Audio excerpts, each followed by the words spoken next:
Post-game here with head coach Jim Penders. Huskies split the doubleheader and win the series against number 9 ECU to wrap up the regular season. Coach, again, you guys go down in game 1, able to respond. Chase Gardner set the tone there in the early innings for you guys.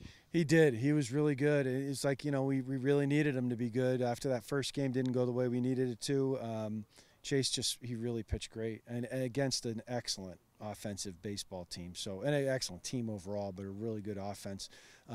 He found a way. I mean, one hit, 2 hits. So he was awesome for 5. And then we have, and when you have Tim Cate ready to bridge it to your back end guys in a lead, I mean, it was easy to make the decision. And it looked like his stuff was still he had his stuff into the 5th.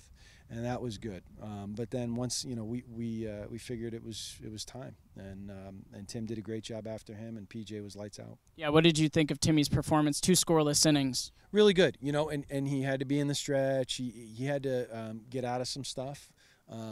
There was high intensity to the game.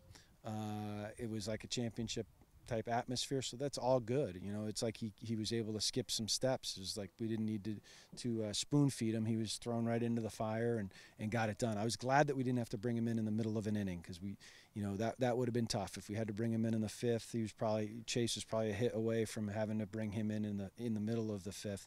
It was great that we were able to have him start the 6th. His breaking ball is the break was there. It was just a little bit up in the zone. So he said it to Coach Mack. He says, next time out, those are all strikeouts instead of ground balls. And he's probably right. But his fastball, I mean, he's up to 95. So anybody that was fortunate enough to be back there with a Major League logo on their chest, I think they're going to be filing some quick reports and realizing that, yeah, this kid really is a first-round pick, and he's good, he's healthy, and he's ready to go. Runs are always a premium against the Pirates. That 3rd inning, 2 outs, nobody on, and the top of the order is able to set the tone. Our top of the order, yeah, it's our guys with 2 outs. That was kind of the final frontier for us the last few weeks. We hadn't been great with 2-out RBIs, and then we've really closed the gap on our opponents in the last 2.5, 3 weeks. Guys have been delivering in the clutch.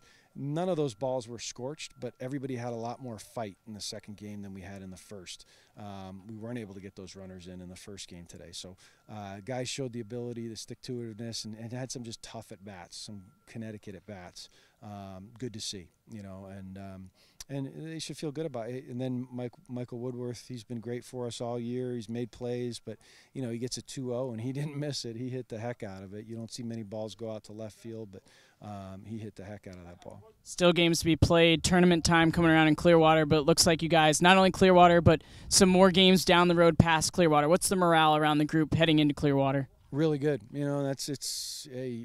After we win that one, if we don't win it, the morale's not so good. So, dinner will taste a little bit better. I'm sure the guys are going to enjoy watching the wedding, coverage tomorrow all day long, right? Megan and Harry, I'm sure they're locked into that. So that was the whole design of the doubleheader today. We just want to make sure we'd see the wedding wall-to-wall coverage tomorrow. So, and then they're going to get a quick lift in, and we'll have a day off, travel day Sunday, and then we're going to be in the heat and humidity. Guys are going to have to figure out how to use rosin for the first time in a while, and get ready for a championship down there. That's the next available championship. So we're not focused at all on what might come after that. It's just our next available championship. The next opportunity to put a banner up on our fence, comes next week in Clearwater, and we need to be playing the way that we played today in the second game is the way we need to play down there if we're going to pull that off. Thank you, Coach. Thanks, Jonesy.